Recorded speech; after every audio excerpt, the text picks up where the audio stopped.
Hello everyone, welcome to the channel. Basically आज हम क्या करने वाले हैं, मैं कोई कट ऑफ एनालिसिस ऑब्वियसली लेके नहीं है। वो अब तक आपने हर जगह ऑलमोस्ट देख लिया है, समझ लिया है। इस कॉलेज की ये जाती है, उस कॉलेज की ऐसी जाती है। हाँ, जरूर मैं कट ऑफ पे बात करने वाला हूँ, but we will have a discussion on different different NLUs and उस पे किस रैंक पे कौन सा एनएलयू है और क्या मिल सकता है, क्या नहीं मिल सकता है। फाइन, वो नॉलेज आपको है और ऑफ कोर्स इतना तो इतनी इंफॉर्मेशन तो गैदर करने से नहीं करते। कुछ दूसरी चीजें बताने थे। Again this is students concern, जो क्वेरीज, कुछ कंफ्यूजन जो स्टूडेंट्स के दिमाग में है और जिस तरीके के क्वेश्चन मैंने रिसीव किए अपने रैंक को लेके स्टूडेंट की तरफ से, उसके बात करते हैं। स्पेशली यहाँ पे जो डिस्कशन होगी वो कैटेगरीज को दिमाग में रखते हुए, सर ये कैटेगरी वाइज मेरी रैंक है और मुझे इस कैटेगरी के बेसिस पे कौन सा एनएलयू मिलने वाला है। कैटेगरी वाइज मेरी रैंक अगर 150 है तो फिर तो मैं एलएसआई में चली जाऊंगी। तो ये जो एक कंफ्यूजन है वो समझना जरूरी है, राइट। तो इसमें जरूर हम कट ऑफ को थोड़ा बहुत समझेंगे, डिस्कस करूंगा ही। ऑब्वियसली बात है, रैंक्स जो भी है जिसके भी, उसके बेसिस पे क्या कौन सी एनएलयू मिलेगी और उसके बाद आपको कुछ पूछना हो तो आप वो भी कर सकते हो। अभी तक तो बहुत कुछ आइडिया ले लिया होगा जितना मैं सोचता हूँ। मेरी जो डिस्कशन है वो आप यहाँ पर ध्यान से समझ लेना। इसके बाद फिर आई गेस किसी को कोई कंफ्यूजन होगी नहीं, रहेगी नहीं। दो कॉलेजेस इसलिए मैंने यहाँ सिर्फ चार पोस्ट रखे हैं, सारे कॉलेजेस के ऊपर इतनी बात नहीं। जरूर मैं दिखा दूंगा एक बार मैं भी अपनी तरफ से जो प्रेडिक्टरी कट ऑफ है प्रीवियस ईयर पे। नहीं, प्रीवियस ईयर आपने हर किसी का देखा, सुना, समझा, मैंने भी पहले किया है। हर साल ही करते हैं, बट अभी थोड़ी सी प्रेडिक्टरी राइट, प्रेडिक्शंस काइंड ऑफ। फिलहाल यहाँ डिस्कशन है वो किस पॉइंट पे। देखो ये प्रीवियस ईयर की रैंक्स है एलएसआईयू के अंदर। एंड यहाँ मैंने एक और कॉलेज लिया है आरएमएलयू, और जानबूझ के आरएमएलयू लिया क्योंकि there are so many colleges जिनकी स्टेट डोमिसाइल रिजर्व सीट्स है ना। आप ऐसे समझो कि अगर कोई ओबीसी से है, कोई एससी एसटी से है, तो उसके पास all over India OBC category के लिए सीट ही नहीं है उस पर्टिकुलर कॉलेज।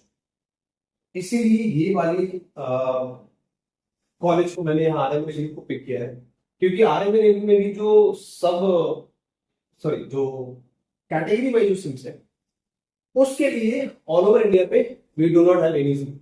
वहां पे स्टेट डोमिसाइल यानी जो स्टूडेंट उस पर्टिकुलर स्टेट से बिलोंग करता है उसके रैंक्स यहाँ पे चलते हैं। समझने वाली बात, और जो क्वेश्चंस मेरे पास स्टूडेंट्स के फ्रीक्वेंटली इधर आए थे वो यही, जैसे सपोज आपने एआईआर देखा ऑल ओवर इंडिया रैंक किसी भी स्टूडेंट का, जैसे अब मैं यहाँ एक कैटेगरी भी पिक कर रहा हूँ। तो सपोज एसटी कैटेगरी से देयर इज वन स्टूडेंट और उसका रैंक सपोज 10,000 पे। ऑफ कोर्स उसकी फिर कैटेगरी वाइज रैंक भी आप देखोगे, एसटी कैटेगरी रैंक यहाँ पे कुछ लिखी हुई होगी, और फिर उसके बाद स्टेट एसटी रैंक यहाँ पे वो भी कुछ लिखा हुआ होगा। ये सब, ये जो है स्पेशली जो कैटेगरी वाले जो रैंक्स हो, ये सब बेसिकली ऑफ कोर्स ये इंपॉर्टेंट है। सर इसकी जरूरत नहीं है क्या, इसकी कोई बेनिफिट नहीं है क्या? बिल्कुल है, इसकी बेनिफिट्स हैं, बहुत है।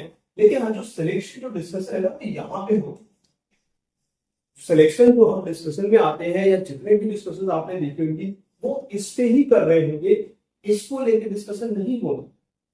अब देखो यहाँ पे लास्ट ईयर अगर मैं एलएसआईयू की बात करूं तो all over India general closing rank यहाँ पे मैंने पीडब्ल्यूडी और उन सबको निकाल दिया जनरल से, फिर वो 140 तक चले गए। 104 अभी इस साल फिर चेंजेस भी है, नंबर ऑफ सीट्स 10 बढ़ गई है, 310 सीट्स आ रहे हैं एलएसआईयू की बात करो तो अभी ये जनरल में वहां पे 121 सीट्स नजर आ रही है। तो अभी ये ऑब्वियसली इंक्रीज तो होगी इस साल भी।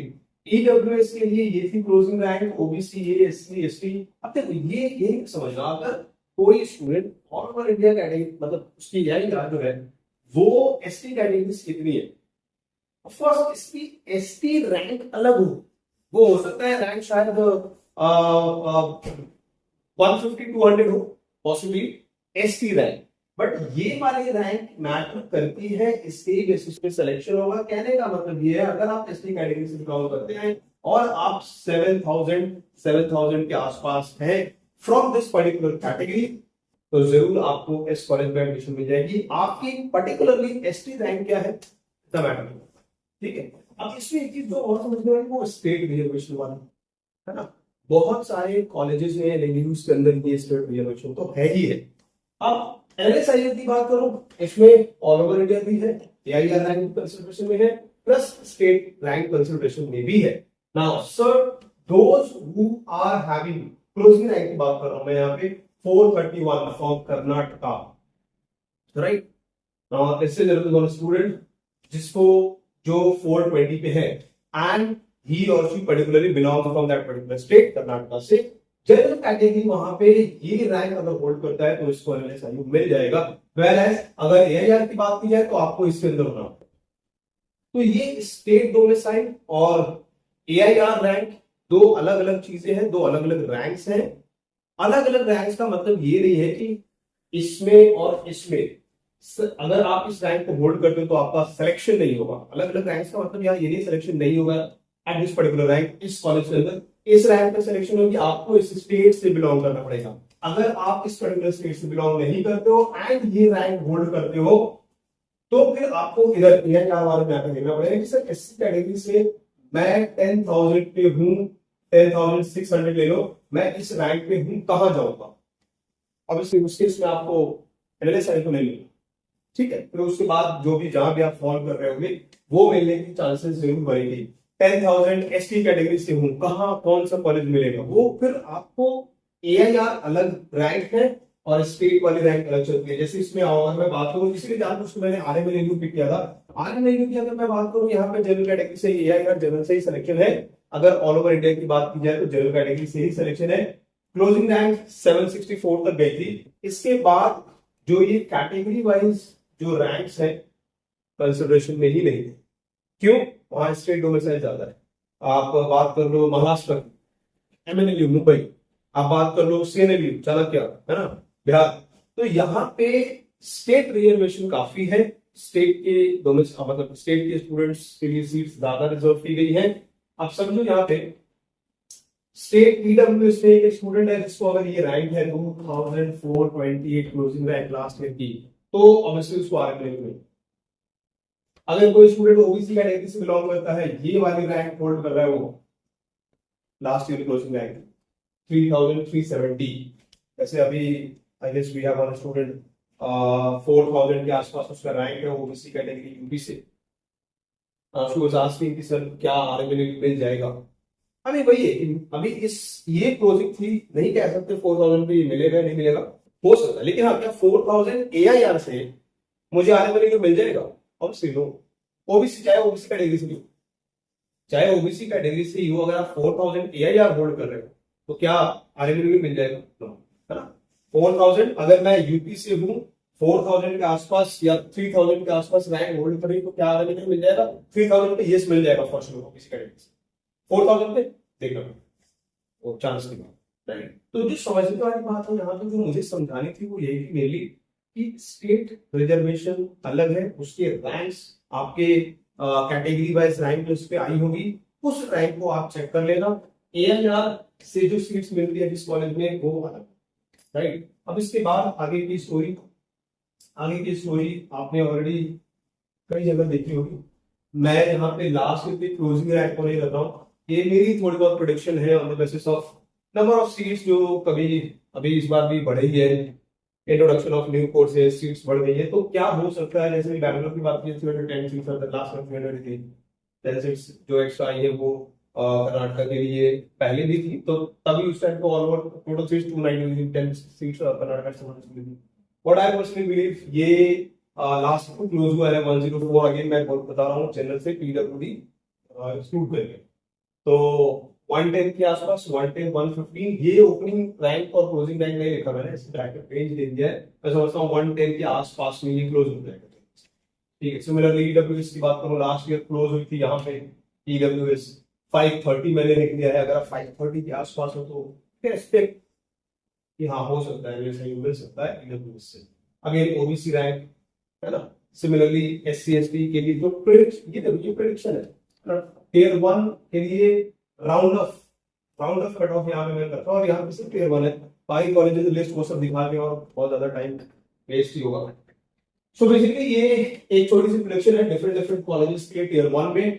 अब जैसे अभी पीछे मैं डिस्कस कर रहा था, एक समझना जरा, अगर किसी स्टूडेंट को जैसे ही और she is from ST category और 10,000 रैंक है, अब ये 10,000 पॉसिबल है कि वो उस पर्टिकुलर किया गया है, अब उस पर्टिकुलर कैटेगरी से, एसटी कैटेगरी से यही रैंक, अगर आप कैटेगरी वाइज जाके देखो तो एसटी कैटेगरी से शायद ये रैंक मे बी 500 दिख रहा हो, मे बी।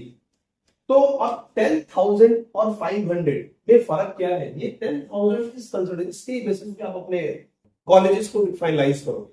सो 10,000 के बेसिस पे you will be somewhere here और हियर, यानी या तो आप जोधपुर के अंदर, या फिर आप एसटी कैटेगरी से, या फिर जीएनयू, इसमें ही होने वाले चांसेस होंगे कि हाँ जोधपुर में जाए। अगर आपने अगेन प्रेफरेंस लिस्ट, जैसा मैंने कल बात करूँ, अगर आपने प्रेफरेंस लिस्ट उस तरीके से डाली हुई है, ठीक है। सो यही है कट ऑफ। अभी तक आपने बहुत देख ली होगी, कट ऑफ एनालिसिस डिस्कशन वो सब आपने ऑलरेडी बहुत देख ली होगी।